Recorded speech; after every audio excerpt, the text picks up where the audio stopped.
Hey, it's time for Arc 11. The wind blows hard in December, and here is another LEGO mech mock that I've made. Though I guess it's more like a walker from Star Wars than a mecha. It does have a pilot though, even if there's no cockpit, and the pilot is just a robot that's on top of the thing controlling it. But it's close enough to a mecha, I guess. Anyway, this is the Ganglion Pugilith from Xenoblade Chronicles X. Unlike the Xenoblade X skells that I've shown recently, this one is not nearly as detailed. This is just straight built. I didn't do anything to color it like I did with the skells. Didn't add any extra details. Just kind of built it as it is, and that was really good enough, I guess. And just didn't really need any more details because I had enough gray bricks to build it almost entirely in the right color anyway.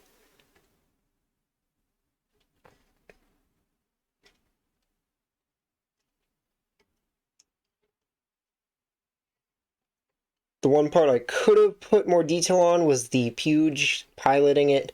I should have put a face on that, but I just haven't gotten around to putting on a face. So I've got a few effect parts on here. For the big cannon, I put on a beam that's shooting out.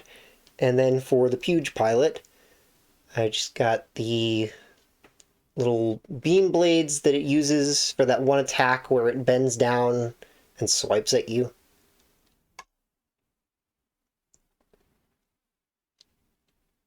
So this one is a mostly accurate replica, but I did do a few little customizations on it. Since the in-game version doesn't really have a lot of visible weaponry, it just has the big cannon and then the Puge on top. Doesn't really have much in the way of all kinds of big guns or missiles on it.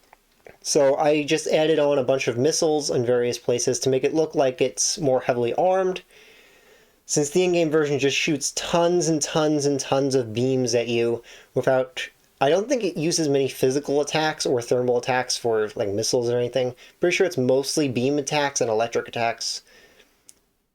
So there's not a lot of room for it to actually fire things from, so it doesn't look like it's carrying a lot of weapons. So that's why I just added some extra missiles on there to make it look more threatening. This is probably one of my favorite enemies in Xenoblade X because it's just so goofy looking.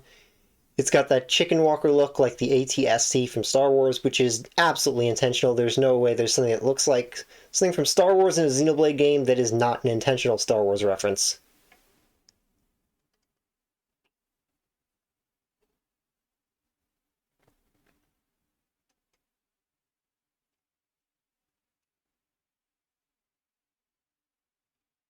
Not really a whole lot of details to show about it.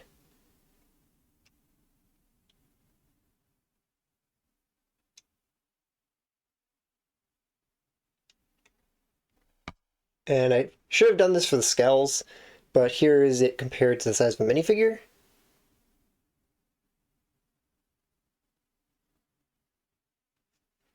The pugilists come in a variety of sizes in game, so this I think would be more on the larger side, more like some of the tyrants.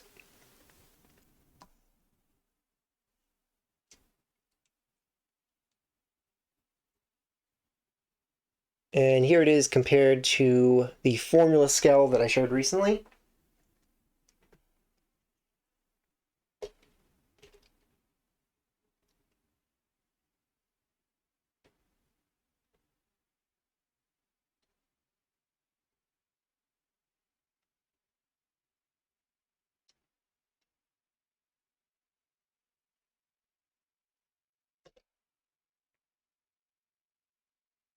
So yeah, that's it for the Ganglion Pugilith.